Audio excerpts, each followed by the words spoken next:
Tomorrow is June 1st. Today is May 31st, 2026. And, picture yourself standing in your backyard, just staring down at this empty, slightly muddy patch of dirt. Oh, I know that feeling. Right. And you are just starting to panic. You might be thinking you completely missed the spring planting window. I mean, the garden centers are already sold out of the good stuff. Oh, yeah, they're wiped clean by now. Exactly. And your neighbors have tomato plants up to their knees, and you just feel like you've failed before you even started. But I want you to take a deep breath. Yeah, please take a breath. Because if you're looking at that empty dirt right now, I mean, you haven't failed at all. You really haven't. No. In fact, you're actually standing at the perfect starting line for, the most explosive growth of the entire year. Which is so crazy to think about. It is. It's this massive misconception that gardening is a race that begins, the exact moment the winter snow melts. Yeah, and welcome, divers, to the Deep Dive Classroom. To prove that point today, we've pulled together this really fascinating stack of sources for you. Some really great stuff in here. Yeah, we're looking at localized agricultural extension data, these super granular frost math charts, and some wild soil biology studies specifically tailored for Mid-Michigan's Zone 6A. Which is super specific, but so helpful. Exactly. So our mission today is to dig into this research and show you why a June 1st direct sowing strategy is actually a secret weapon. So if you're out walking the dog or driving, just mentally map out your garden space while we talk. Just picture it in your head. Yeah, and keep in mind that one vegetable you've always wanted to grow, but maybe felt too intimidated to try. I love that.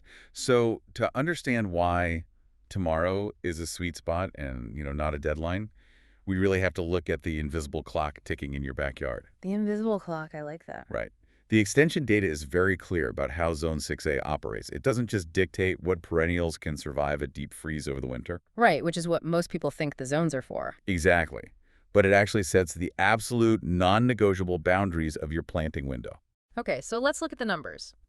Because for a huge chunk of mid-Michigan's lower peninsula, the last spring frost averages between May 1st and May 15th. Which we are safely past now. Right. And the first fall frost usually hits roughly between October 6th and October 21st. So if you're putting seeds in the ground tomorrow, June 1st, that leaves you a very generous 127 to 142 frost-free days. It sounds like a lot of time. It really does. And it is, but you have to know how to spend it. This is where the frost math comes into play. You have to look at the days to maturity number on the back of your seed packet and calculate your safe window. Okay, I like to think of that maturity number like the GPS estimated time of arrival on a road trip. Oh, that's a perfect analogy. Thanks. So the fall frost date is the day the road physically closes. The bridge is out. You cannot cross it. Right. Game over. Right, but you never plan a road trip to arrive exactly 1 minute before the bridge closes. I mean, you need a cushion for traffic, getting gas, whatever. So the sources suggest a specific formula for this garden cushion. And what's the formula? You take your average first frost date, subtract the crop's days to maturity, and then subtract another 7 to 14-day buffer. And that buffer is where a lot of people get tripped up. I mean, I'm a little tripped up by it, honestly, because if I buy a seed packet of bush beans and the packet absolutely guarantees 60 days to maturity, why am I padding it with a 2-week buffer? Right. Shouldn't 60 days just be 60 days? Yeah, why have the extra 2 weeks? Well, it comes down to laboratory conditions versus real-world friction. Seed companies, they calculate those maturity days under absolutely ideal controlled circumstances. Ah, okay. And your backyard is not a controlled laboratory. You might have a 3-day stretch of cold, cloudy rain that delays germination. Sure, that makes sense. But even more importantly, there's the biology of how plants respond to sunlight. As we cross into late August and September, the days literally get shorter. Oh, right. The photoperiod changes. Precisely. A plant's engine runs on photosynthesis. Less daylight means less fuel. So a plant that easily matures in 60 days during the peak, intense sun of July. Might take a lot longer later on. Exactly. It might take 75 days to achieve that exact same growth in the waning, lower angle light of late September. The biological processes physically slow down. Okay, that makes total sense. The solar panels are just getting less energy. Beautiful way to put it. So if we look at our own crop choices, if you're planting something that takes 45 to 75 days, like those bush beans, you are cruising safely. You've got plenty of time before that mid-October frost. Right. But if you're looking at something that takes 110 plus days, like those giant carving pumpkins for Halloween, Oh boy, yeah. You are driving on an empty tank and risking a hard freeze before they even turn orange. you'd just be playing chicken with Mother Nature at that point. Seriously. Yeah. But you know, the calendar and the air temperature, they only tell half the story here. Wait, really? What's the other half? Well, if you have 127 days, you might wonder why you can't just plant whatever you want tomorrow. The answer actually lies underground. Oh, the soil. Yes. The real boss of your garden is the soil. Yeah, the sources say soil temperature is the ultimate gatekeeper for June 1st. I think a lot of us step outside on a beautiful, sunny 70-degree day in mid-May and think, oh, the garden's ready. We feel warm, so the dirt must be warm, right? Exactly. That is the most common trap. Soil is a massive thermal sink. It's dense, it holds moisture, and it requires exponentially more solar radiation to heat up than the air does. Oh, wow. Yeah, so the air can be 75 degrees, but the soil 6 inches down might still be a chilly 50 degrees from the cool nights. Okay, and why does that matter so much? Because cool season crops need soil around 55 degrees to germinate. But the warm season crops, the ones that thrive in a June 1st direct sow, they demand soil that is at least 75 degrees. Oh, I see. So trying to sow cool season crops in June, things like peas or spinach, is essentially like wearing a heavy insulated winter coat to a summer barbecue. That is a terrible idea. Right, you're just going to sweat, stress out, and fail. Exactly. And the plant actually registers that hot soil as an existential threat. When the soil hits 75 or 80 degrees, a cool season plant undergoes a massive hormonal shift. Oh, really? It knows it's too hot. Yes. It realizes it cannot survive this environment, so it abandons making those tasty, tender leaves you want to eat. Instead, it rushes to make seeds to ensure the survival of its genetics. This is called bolting. Oh, bolting. That's when it shoots up a huge flower stalk, right? It does. And chemically, it floods its remaining leaves with alkaloids to deter pests, which turns the spinach or lettuce incredibly bitter and tough. Yuck. So peas, spinach, mostly turnips, they're completely out for a June 1st direct sow. Yeah, it's simply too hot. Okay, so cool weather plants are out. What about the stuff that loves heat? Can I just throw tomato or pepper seeds in the ground tomorrow? Not from seed. Really? Why not? Tomatoes, peppers, and eggplants are highly frost tender, but they also take a very long time to produce fruit. Oh, so they don't fit the frost math. Right. For those, you have to buy established transplants from a nursery. You just don't have enough runway to grow them from a raw seed starting in June. Okay, so we can't do the cold lovers, and we can't do the ultra-slow heat lovers from seeds. So what can we plant? Well, the sources highlight a really great strategy for beginners who want to avoid feeling completely overwhelmed. They call it the Safe 5. Let's say 5. I like the sound of that. If you want a massive win with zero stress, you just plant these 5 things tomorrow. Okay, let's build the list. What's our first rock-solid June 1st seed? Bush beans. Bush beans. Yep. They germinate incredibly fast in warm soil, and they mature in under 60 days. Second would be a bush cucumber on a trellis. Wait, a bush cucumber, not a vining one. I mean, vining is fine if you have the space, but bush varieties are compact, highly productive, and they absolutely thrive when the soil is radiating heat. Okay, got it. What's third? Third on the list is Swiss chard. Why chard and not, like, spinach? Because Swiss chard is a biological powerhouse when it comes to temperature swings.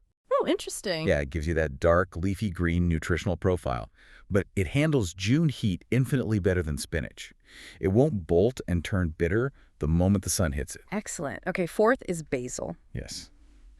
Nothing smells like summer, quite like basil, and it absolutely refuses to grow if the soil is cold. So June 1st is its prime time. And the fifth one I noticed isn't even a vegetable, it's zinnias. Zinnias are crucial. You need pollinators. Zinnias grow easily from seed in hot dirt, they bloom continuously, and they draw in the bees and wasps that will pollinate your cucumbers. That is a phenomenal lineup, the Safe 5. Yeah. But what if I am just stubbornly craving a summer salad? Are lettuce and carrots entirely off the table right now? Well, they fall into the medium risk category. Medium risk, okay. You can absolutely sow them in June, but you are signing up for active management. Carrots and lettuce have very shallow, fragile germination processes. Because the seeds are so tiny. Exactly. If you sow them in the June heat, the sun will literally bake the top layer of the soil into a hard crust. Oh, no. Yeah, and those tiny seedlings cannot punch through that crust. So you have to keep those seed beds constantly, almost obsessively moist. And I assume you have to protect them from the sun itself, right? Yes. You really need to provide them with afternoon shade. You can use a shade cloth or even plant them behind something taller, because the intense heat will reduce their quality and push that lettuce toward bolting. Okay, so I've picked my crops. I've got my bush beans, my basil, my cucumbers. But knowing what to plant doesn't help me if I don't know where to put them. Location is everything. Especially if I don't have a huge backyard. I mean, a lot of people rely on patio containers. But if the soil is 75 degrees and the air is 85 degrees, won't a small plastic pot just, like, cook the This roots? is the biggest hurdle for container gardeners in June. You are fighting a constant battle against evaporation and thermal fluctuation. Yeah, that makes sense. See, when a plant is in the ground, the earth acts as a massive insulating blanket. But when you pull a plant out of the ground and stick it in a plastic pot on a concrete patio, you strip away that insulation. It's like drinking from a tiny paper cup in the middle of a desert. Exactly. You're going to be constantly refilling it, and the water inside gets hot almost instantly. Going bigger with your containers is like giving your plants a heavy-duty insulated jug. That's spot on. The more heat you expect, the more potting soil volume you need. That sheer mass of soil buffers the temperature swings and holds moisture. Okay, so let's talk sizes. If we look at the sizing breakdown, 3-gallon self-watering containers, often called SSI, are your best bet for smaller root systems, things like basil, dill, cilantro, radishes, and compact nasturtiums. And hey, divers, speaking of 3-gallon SIPs, don't forget to check the show notes. We've got an affiliate link in there where you can grab the exact self-watering containers we're talking about today. But wait, that self-watering reservoir at the bottom must help a lot with that evaporation issue too, right? So it's a game changer. It creates consistent moisture wick, which is a total lifesaver in July. Now, if you step up to a 5-gallon grow bag, that's great territory for your bush beans, your Swiss chard, or a single bush cucumber. What about the heavy hitters like zucchini, summer squash? Because they grow so fast and maturing in like 45 to 55 days, but the physical plants get monstrous. Huge. For those, you have to go to 10-gallon or even 25-gallon bags. Wow, 25 gallons. Yeah, they need the root space to support the massive canopy of leaves they produce. You also need those massive containers if you plan to grow dwarf sweet corn on a patio. Wait. Corn on a patio. How does Yeah. that even work with pollination? Don't they need wind? They do need wind, which is why you can't just plant one long row of corn in a single container. You have to plant them in tight groups or blocks across several large containers. No, so the wind can shake the pollen from the tassels down onto the silk. Exactly. It's all about layout. Let me look at another spatial layout issue. Say I have a chain link fence running down the side of my yard. Can I just line up all my 10-gallon grow bags right against that metal fence to get them out of the way? I strongly advise against that, unless you're growing climbers. Why is that? Well, fences are brilliant pieces of vertical infrastructure. For pole beans or climbing cucumbers, they will happily scramble up the metal. But if you shove a container of carrots, zucchini, or sweet corn hard up against a fence, you restrict the ambient airflow. And without airflow, things stay damp. Exactly. Stagnant air at the soil level is a breeding ground for fungal spores. Powdery mildew absolutely thrives when air can't circulate through the leaves. Okay, so you want your non-climbing plants out in the open where the breeze can dry them off after a rain. Right. Reserve the fence strictly for the climbers. Don't waste vertical real estate on a root crop, and definitely don't suffocate your squash against the muddle. Good to know. But what if we want to push the boundaries? Because the sources dedicate a whole section to what they call unconventional hacks for the rule breakers. Oh, I love this section. Right. This is all about manipulating your local environment to essentially cheat the Zone 6A averages. Well, gardening is as much about engineering as it is biology. You can create artificial microclimates to get away with things the climate data says, shouldn't work. Let's talk about vertical pumpkins. Normally, pumpkins are out of the question for a small space because the vines just sprawl everywhere. Everywhere. They take over. But the hack here is growing small fruited pumpkins or winter squash right up a heavy-duty trellis. But wait, how do you stop a 3-pound pumpkin from snapping the vine and falling? You engineer a support system. You use slings. Slings. Yeah. You take pieces of flexible fabric, old t-shirts or pantyhose work perfectly, and you tie them to the trellis to physically cradle the fruit as it grows. That is brilliant. The trellis bears the weight, not the fragile vine. Exactly. What about the heat-hacked melon? Because melons usually need a much longer, hotter season than mid-Michigan provides. Normally, yes. But you can direct sow short-season watermelon varieties if you artificially spike the soil temperature. The technique is to lay down a sheet of black plastic over the soil weeks before planting. Oh, because the black plastic absorbs the solar radiation. Right. It absorbs the full spectrum of sunlight, converts it to heat, and completely blocks evaporation. It traps all that thermal energy in the top 6 inches of the soil. Basically incubating the root zone. Exactly. You can also use hot caps like clear plastic cloches over the seedlings to trap ambient warmth. It basically turns your garden bed into a miniature greenhouse. So cool. Now, I also saw a note in the sources about the micro-dwarf tomato experiment Hmm. because we established earlier that you cannot direct sow standard tomatoes on June 1st, but apparently there's a loophole. The loophole is genetics. Ah. Microdwarf tomatoes have been bred to stay incredibly tiny, sometimes only a foot tall, and they fruit very fast. Wow, just a foot tall. Yeah, so if you have an extremely warm, sunny patio container that heats up quickly during the day, you can actually experiment with direct sowing these microdwarfs. It's a risk, but the rapid life cycle of that specific plant makes it possible. And it's not just about hacking food, it's about hacking the function of the space. Like you Yeah. can use seeds to build architecture. Oh, definitely. If you want a privacy screen, instead of paying for a wooden fence, you can direct sow tall sunflower varieties.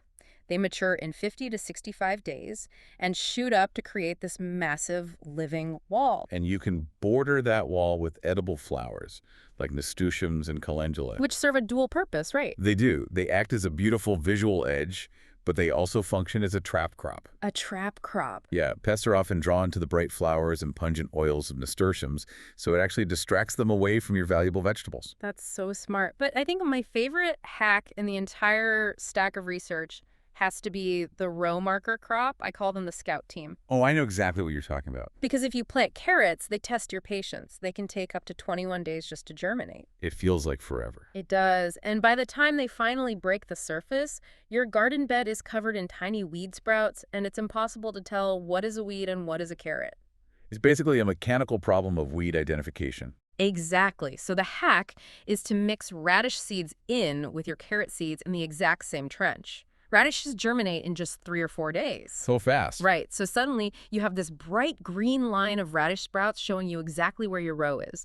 You can confidently hoe the weeds everywhere else without worrying about destroying your carrots. And the timing works perfectly. Yeah, because you harvest those radishes in about 30 days, right as the slower carrots start expanding and need that underground space. It's a flawless example of companion planting. You're Yeah. using one plant's rapid biology to solve a physical layout problem for another. So cool. So whether you're engineering a pumpkin sling or just sticking to the Safe 5 in a grow bag, the seeds are officially in the dirt. But the garden isn't a set it and forget it system. Not at all. How do we get from a muddy patch to an actual harvest? The extension data lays out a very clear 30-day care plan. It's a simple 4-week rhythm. And those first 30 days are critical because the plants are entirely vulnerable. Week 1 is the moisture watch. Okay, what are we doing in week 1? You have one job. Keep the top inch of soil consistently damp. We talked about soil crusting earlier. A tiny seed pushes upward using hydrostatic pressure.